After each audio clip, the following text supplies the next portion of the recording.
Bonjour à tous, bienvenue sur Reiki Yoga 78, je suis ravie de vous retrouver aujourd'hui. On va parler d'un sujet qui va vous intéresser, surtout vous mesdames, je n'en doute pas.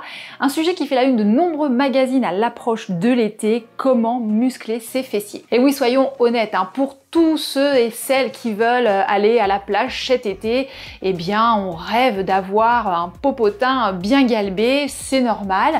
Mais moi je voudrais quand même qu'on parle un peu de nos fessiers autrement. Alors je vous rappelle, pour ceux qui ne me connaissent pas forcément, je suis ostéopathe, formée au yoga, aux abdos avec la méthode de Gasquet. Moi mon objectif c'est vraiment que vous soyez en forme, que vous preniez soin de votre corps, que vous bougiez, mais correctement, pas n'importe comment. Alors si votre objectif c'est vraiment d'avoir des fesses bien galbées, des cuisses bien musclées, c'est tout à fait ok, mais je voudrais faire quelques petits rappels. Déjà, on se met pas à faire du travail comme ça musculaire 15 jours avant de partir en vacances. Votre corps, si vous voulez vraiment en prendre soin, il faut vraiment envisager les choses sur le long terme. Il faut que vous commenciez à travailler plusieurs semaines, plusieurs mois avant, et je dirais même que l'idéal c'est de faire un travail régulier tout au long de l'année. Ne pas forcément se mettre à faire de la muscu tous les jours, peu de temps avant de partir en vacances, parce que vous allez fatiguer votre corps. Il faut des temps de récupération, donc il faut vous prévoir des petites séances de 3, 4, peut-être dans la semaine, mais voilà, vous vous y mettez bien longtemps à l'avance. Deuxième chose, avoir un beau physique, une belle musculature, ça ne dépend pas que de l'activité physique, même si elle est très très importante. Il faut aussi que vous ayez une bonne hygiène de vie. Ça passe par une bonne hygiène alimentaire, par une bonne hydratation, et puis aussi il faut que vous bougiez au quotidien, parce que faire de l'entraînement, de la musculation, c'est bien, mais si vous passez 8-10 heures assis devant un écran d'ordinateur à votre boulot, et puis en rentrant à la maison, vous posez dans le canapé, forcément le corps, lui, il n'a pas l'habitude de travailler, c'est pas forcément très bon. Donc faire de l'activité physique, mais aussi avoir une bonne hygiène de vie. Et puis il y a un troisième point que je trouve très important. Il faut vraiment être bienveillant avec son corps, parce que on n'est pas tous lotis à la même enseigne. On n'a pas tous la même génétique, on n'a pas tous des tissus conjonctifs de la même qualité. Chez nous les femmes, le système hormonal aussi, il a une grande influence. Le fait d'avoir eu des enfants ou pas, dans la vie on peut aussi avoir pris du poids, perdu du poids. Il y a vraiment de nombreux facteurs qui vont jouer sur votre corps. Donc voilà, soyez vraiment bienveillant avec votre corps, ne faites pas n'importe quoi. Donc moi j'aimerais bien qu'on parle de nos fessiers un peu autrement, qu'on ne les voit pas uniquement comme voilà un beau derrière bien ferme, bien galbé. Moi je voudrais surtout vous parler de leur utilité et du coup pourquoi c'est quand même important de les travailler, même si on cherche pas du tout à avoir des fessiers hyper musclés. Il faut savoir que nos muscles fessiers, donc on en a 3 de chaque côté, on les appelle aussi les muscles glutéaux. On a le grand fessier, le moyen fessier et le petit fessier, et ces muscles sont très très importants dans notre locomotion parce qu'ils interviennent dans la mobilité de nos hanches. Alors il faut savoir que le grand fessier, lui, c'est le muscle le plus volumineux et le plus puissant de notre corps. Il est fait de 2 parties, une partie profonde, une partie plus superficielle. Il va s'attacher sur notre bassin, sur notre sacrum et notre coccyx, donc voilà, ici, là, derrière. Il va aussi s'insérer sur l'os latéral du bassin, l'os iliaque, pour aller d'une part sur notre fémur, mais aussi rejoindre un autre muscle qu'on a sur le côté de la cuisse, le tenseur du fascia lata. Ils vont former ensemble ce qu'on appelle le deltoïde fessier et aller s'insérer à l'extérieur du genou. Donc c'est vraiment un muscle très important, mais les autres aussi. Donc le grand fessier, lui, il intervient surtout dans l'extension de la hanche, le fait de pouvoir voilà, amener la jambe en arrière. Dans les abductions, l'abduction c'est le mouvement voilà, où la jambe s'écarte du milieu du corps. Dans les mouvements de rotation, donc externe pour le grand fessier. Les autres muscles fessiers, le moyen fessier va surtout jouer dans l'abduction, le petit fessier va aussi jouer dans l'abduction et rotation plus interne.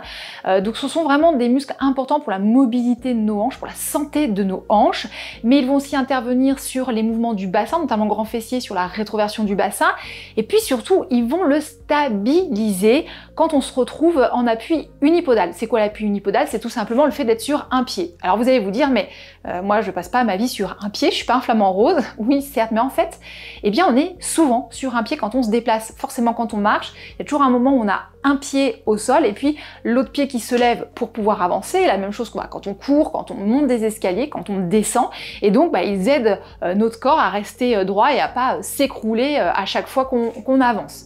Donc il faut aussi avoir conscience de l'utilité de nos fessiers dans notre vie du quotidien, parce que s'ils ne sont pas suffisamment toniques, s'ils ne travaillent pas correctement, on va compenser avec d'autres muscles qui, eux, à la longue, vont fatiguer un petit peu. Et puis, surtout, ça peut, à la longue, occasionner des douleurs, des problèmes de dos, etc. Donc, c'est important de travailler quand même ces différents muscles, et notamment donc, ces fessiers, pour rester en bonne santé. Et alors aujourd'hui, on va voir 3 exercices au sol. Je vais vous montrer comment bien les réaliser. Là, le but, c'est pas de faire de l'exercice à fond les manettes, c'est vraiment de surtout bien conscientiser ce qu'on va faire, parce que je vois souvent des erreurs.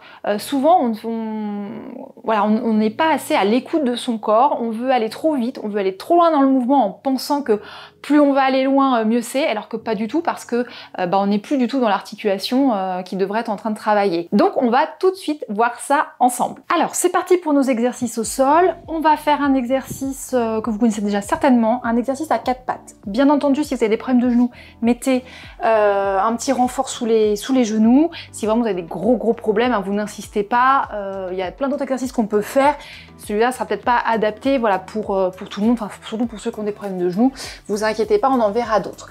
Donc on va venir se mettre à 4 pattes. Attention, on garde le bassin au-dessus des genoux ou bien un petit peu en arrière, parce que si on va trop en avant, on va créer une cassure dans le bas du dos, on va se faire mal. On va venir tendre, je vais m'avancer un petit peu, on va venir tendre la jambe gauche, derrière. On prend bien appui sur ses mains, on repousse bien le sol, on prend bien appui dans sa jambe droite. Et là, on va venir monter la fesse. Alors attention, n'allez pas trop haut, parce que vous voyez, si vous allez trop haut, vous n'êtes plus dans le travail de la hanche. Je vous ai dit, fessier, il travaille, il aide la mobilité de la hanche. Si vous allez trop loin, vous allez vous faire mal au dos, et donc vous n'êtes plus efficace au niveau de votre fessier. Donc là, on va partir pour une série de 10 mouvements. Allez, c'est parti. 2, 3, 4, 5, 6, 7, 8, 9, 10. On repose. On recommence une série de 10. 2, 3, 4, 5, 6, 7, 8, 9, 10. Et on repose. Je ramène la jambe. Je tends cette fois-ci la jambe droite. Là, pareil.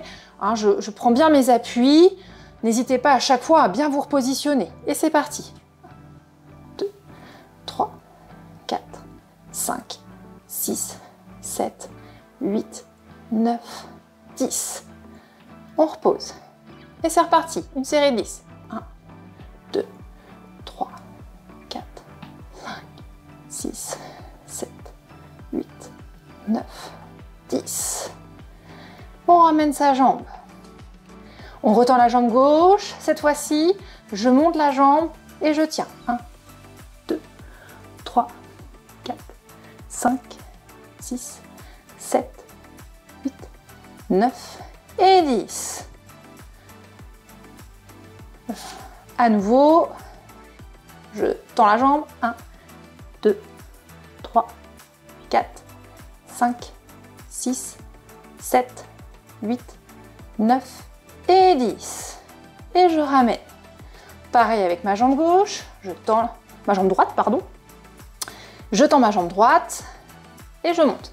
1, 2, 3, 4, 5, 6, 7, 8, 9 et 10. Je pose mon pied et je recommence une fois. 1, 2, 3, 4, 5, 6, 7, 8, 9 et 10. Et je ramène. Maintenant, on va passer sur le côté.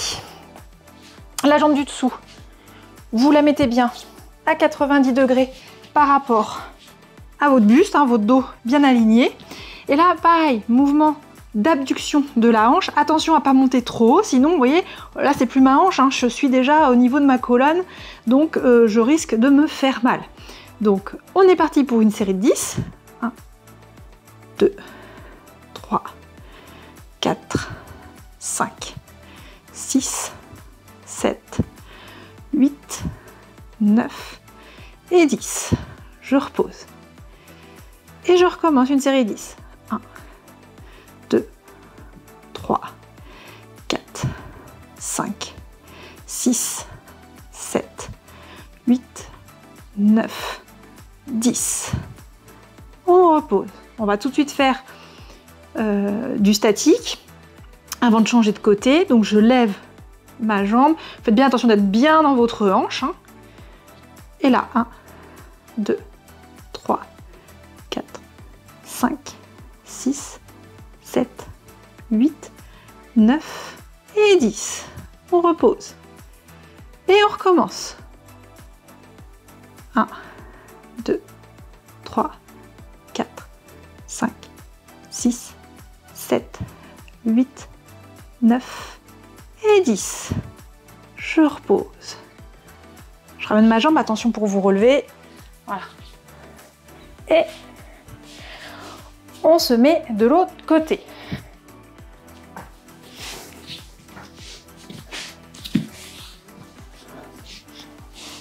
La jambe du dessous, voilà, on la positionne bien, on tend la jambe du dessus.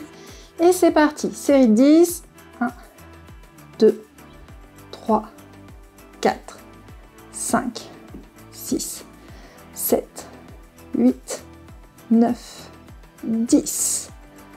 Petite pause. Alors certains d'entre vous pourront peut-être aller un petit peu plus loin, ça dépend vraiment de la mobilité de vos hanches. Hein, soyez vraiment à l'écoute hein, de ce qui se passe dans votre corps. Hein. Allez, c'est reparti. 2, 3, 4, 5, 6, 7, 8, 9, 10. On repose. On lève la jambe en abduction et 1, 2, 3, 4, 5, 6, 7, 8, 9 et 10. On repose. Et on recommence. 1, 2, 3, 4, 5, 6, 7, 8, 9, 10. Et on repose. Je ramène la jambe et là je vais passer directement sur le dos. Alors sur le dos, positionnez-vous vraiment correctement. Et moi je suis cambrée par exemple. Donc surtout on rentre pas le nombril comme ça, sinon je viens tout tasser devant, ça c'est pas bon. Je lève un petit peu le bassin, hop, je fais tourner le bassin vers la rétroversion et je le pousse vers mes talons. Et là, j'ai étiré mon dos. Pareil avec la tête, on étire bien la tête vers l'arrière. Si jamais vous avez tendance à avoir les épaules enroulées, un peu syphosées, n'hésitez pas à mettre un petit coussin. Il ne faut pas que votre tête soit en hyper extension. Hein. Voilà, on a bien étiré. Et là, on va faire donc montée de bassin, ce qu'on appelle les hip thrusts, ce qui correspond aussi en yoga à la posture du demi-pont, mais qu'on va voilà, monter, descendre. C'est vraiment au niveau du pubis, l'articulation entre les deux os latéraux du bassin, donc les iliaques. Et c'est à ce niveau-là que ça monte. Hein. C'est pas mon nombril, hop, que je jette en avant. Hein. C'est vraiment, en fait, ma hanche que je vais ouvrir.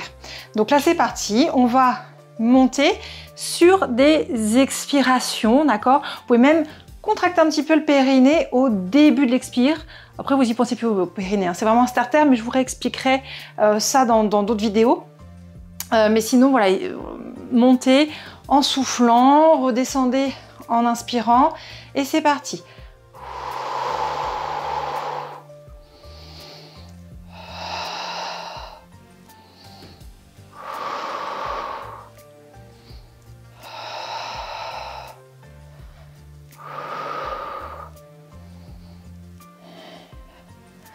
Allez, 7, 8, 9 et 10.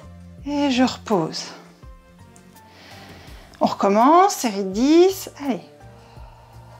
1, 2, 3, 4, 5, 6, 7, 8, 9 et 10.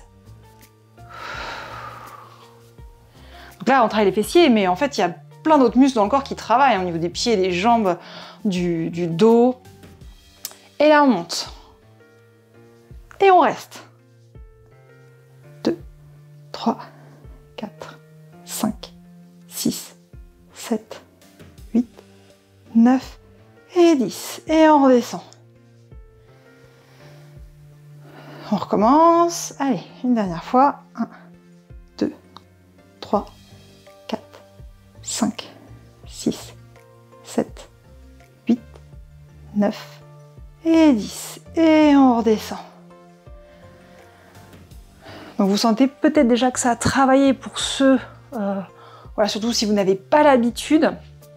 Ça travaille déjà peut-être un peu. Vous voyez, c'est pas très compliqué de travailler ses fessiers, c'est important en plus. Évidemment, si votre objectif c'est vraiment fessiers, bien galbés, bien fermes, etc., il va falloir faire des séries un petit peu plus importantes, peut-être plus dynamiques, mais le statique c'est bien aussi. Mais c'est surtout, voilà, si vous n'avez pas l'habitude, faites les mouvements lentement. Plus vous allez faire lentement, plus vous allez vraiment enregistrer ce que vous faites, vous allez mieux sentir là où ça se passe, ça évitera que vous fassiez des erreurs. Et puis vous serez, je vous assure, tout aussi efficace, parce que vous allez vraiment connecter votre cerveau à vos muscles, à vos articulations, et ça c'est vraiment bien pour garder la forme. Je vous ferai très prochainement, là ça va venir une vidéo sur travailler ses fessiers debout pour ceux qui n'ont pas forcément de tapis chez eux, pas forcément la place, ou qui tout simplement ne peuvent pas travailler au sol parce que peut-être vous avez des problèmes de genoux. On va voir que voilà, les fessiers ça se travaille de plein de manières. Et surtout, eh bien, n'hésitez pas à vous abonner. Moi ça me fait plaisir, c'est totalement gratuit pour vous en plus, et ça vous permet eh bien, de travailler tranquillement votre corps pour rester en forme. Alors maintenant, c'est à vous de jouer, ou plutôt à vous de pratiquer, et je vous dis à très bientôt.